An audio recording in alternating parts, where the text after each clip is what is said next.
Hello vintage outboard motor fans, this is T-Mike making another video today.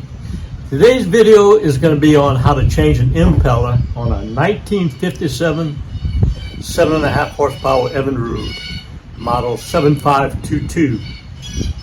So on this 7.5 and the 5.5s, there's no shift rod connector cover right here to get in and disconnect the shift rods, so you have to remove the power head.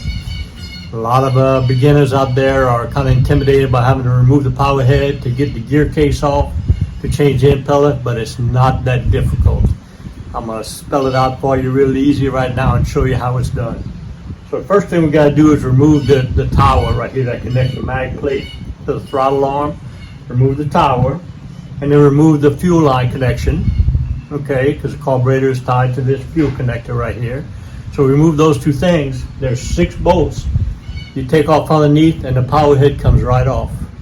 Set the power head aside. Once you set it aside, the shift rod connector is connected to this shift lever on this side with 2 bolts. Just look down inside there, take those 2 nuts off, and then that disconnects the shift rod. And then there's 4 bolts underneath here on the gear case. You loosen up and the gear case comes right off for you to change the impeller. It's not that hard to do. I'm going to show you how to do it right now. If everybody's ready, here we go.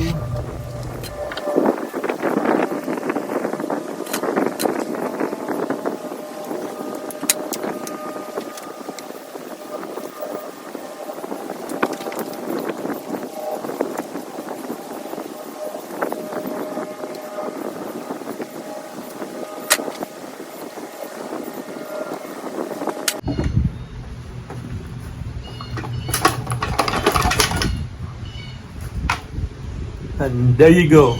That's how easy it is to get the power head off. Easy. Now if you look down inside, there's 2 nuts right here on the shift rod I got to take off. That'll disconnect the shift rod. I'm going to show you how to do that. There's the 2 nuts that come off of that shift rod right there. Just take the 2 nuts off. I used a 3/8 inch nut driver. Pull those 2 nuts off. That's the shift rod.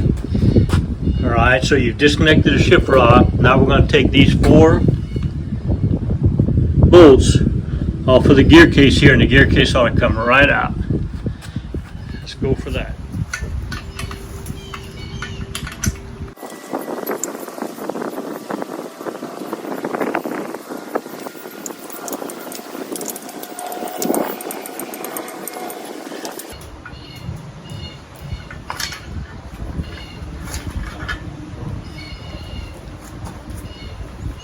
All right, took the 4 bolts off.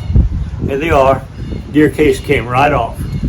Now we're going to take her inside and we're going to change the impeller and change the gear oil.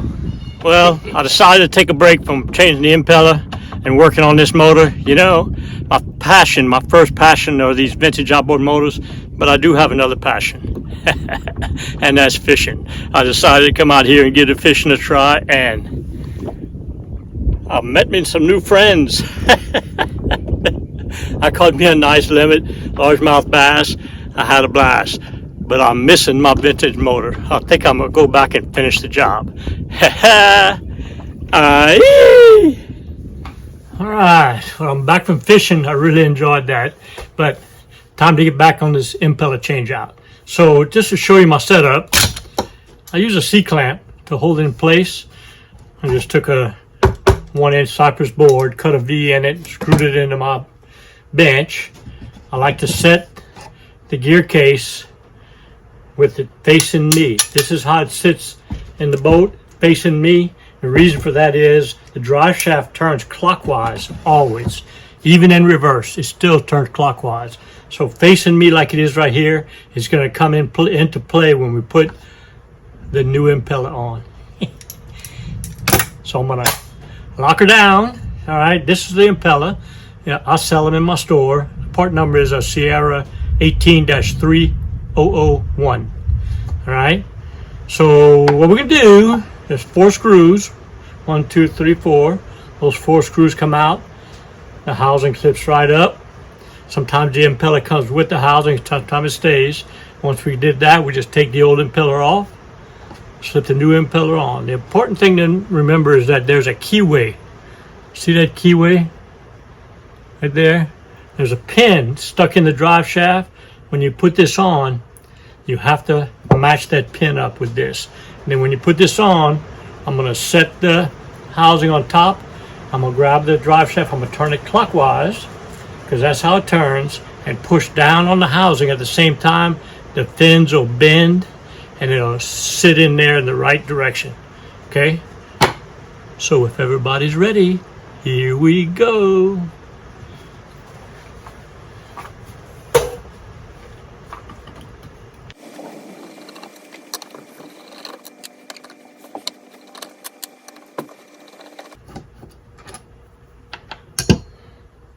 All right, got the screws out. Housing comes right up. There's the housing. The impeller stayed on the base here. I'm gonna pull it up. There's the pin. There's a pin right there that stayed on the drive shaft. I'm gonna pull it up. And notice the bends. Notice the bends in the impeller. It was sitting here, sitting on like this. The impeller is spinning clockwise, so it's bending the fins this way, right? Because the impeller is going round and round like this. So that's the proper way. I'm going to show you why it's important to change the impeller. See the fins?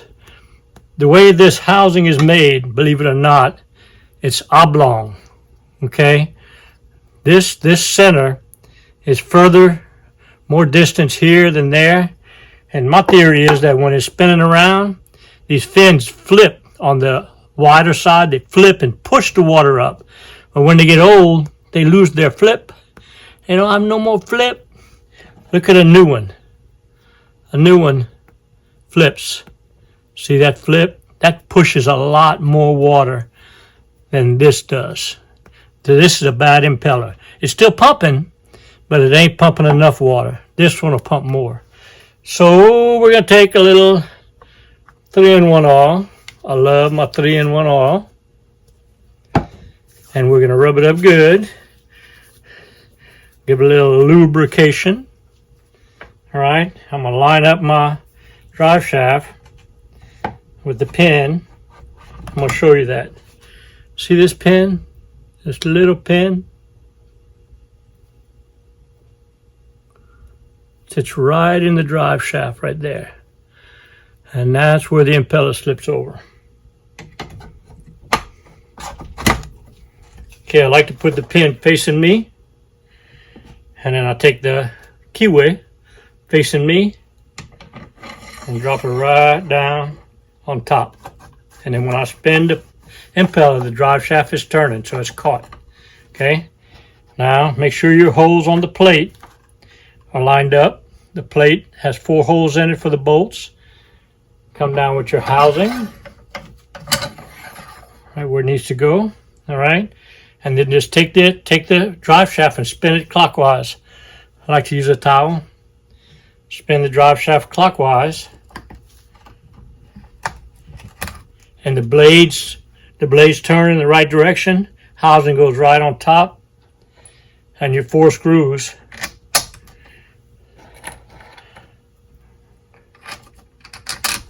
should line up.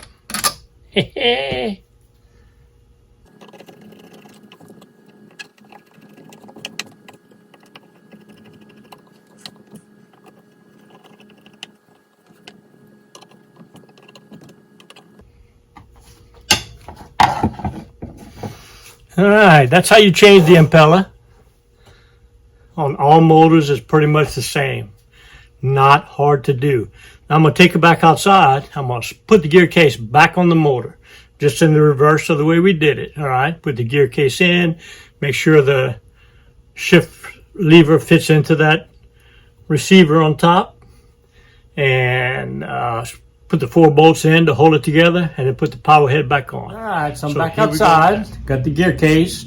new gear oil, drain seals, pressure tested, new impeller. Actually, the shift boot seal was bad too. I replaced that. Now we're going to put it back together in reverse. All right. So we're going to stab it up through the exhaust housing. So you have to make sure that the shift rod lines up with the handle with the two nuts that go on top of it. All right. Drive shaft's going to come right up through this area right here, and you got to make sure that the water tube sits into the water pump housing. All that's got to happen just right when you get it up in there. Then you just put the 4 bolts underneath here and put the two nuts on top, and you're ready to put the power head. So here we go.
Okay, got the gear case stabbed, water tube lined up, shift rod came through the right spot here to get the 2 nuts put on, and there's the drive shaft just sitting right there. Now,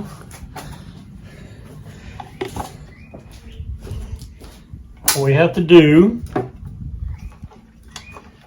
set the power head back on there. Now the splines on the bottom of the power head have to line up with the splines here. So you may have to turn the drive shaft a little bit, a time or two, to get it all lined up.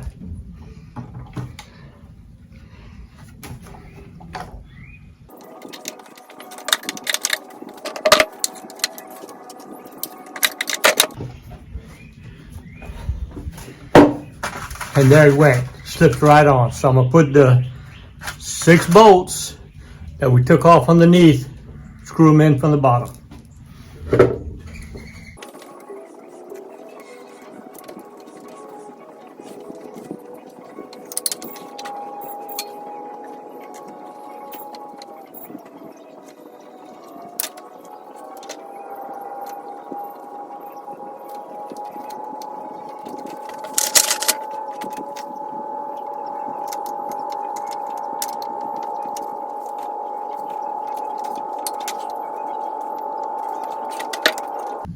All right, got the gear case stabbed. Now I'm going to make sure everything is right. I'm going to put the motor in neutral and see that the prop spins. I'll put it in forward, make sure the prop catches. Put it in reverse, prop catches, back in neutral, prop spins. Now I'm going to pull the rope.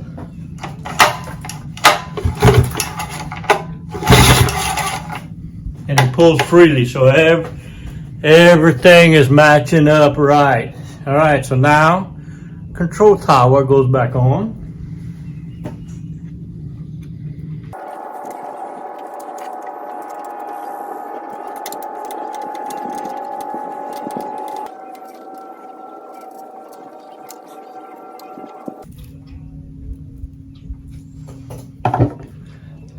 And now we have to put the spring that connects the control tower to the mag plate arm.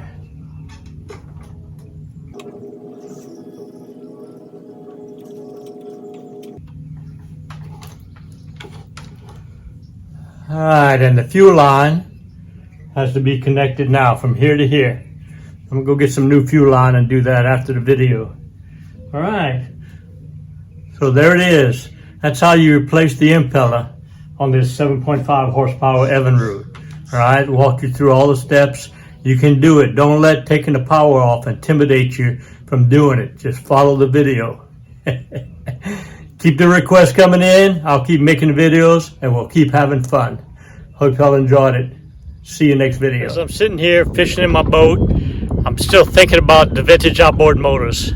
I have the vintage motors in my head and I can't get them out of my head, but I did meet a new friend out here today. You know, if you watch my pop video, I said Papa was my best friend.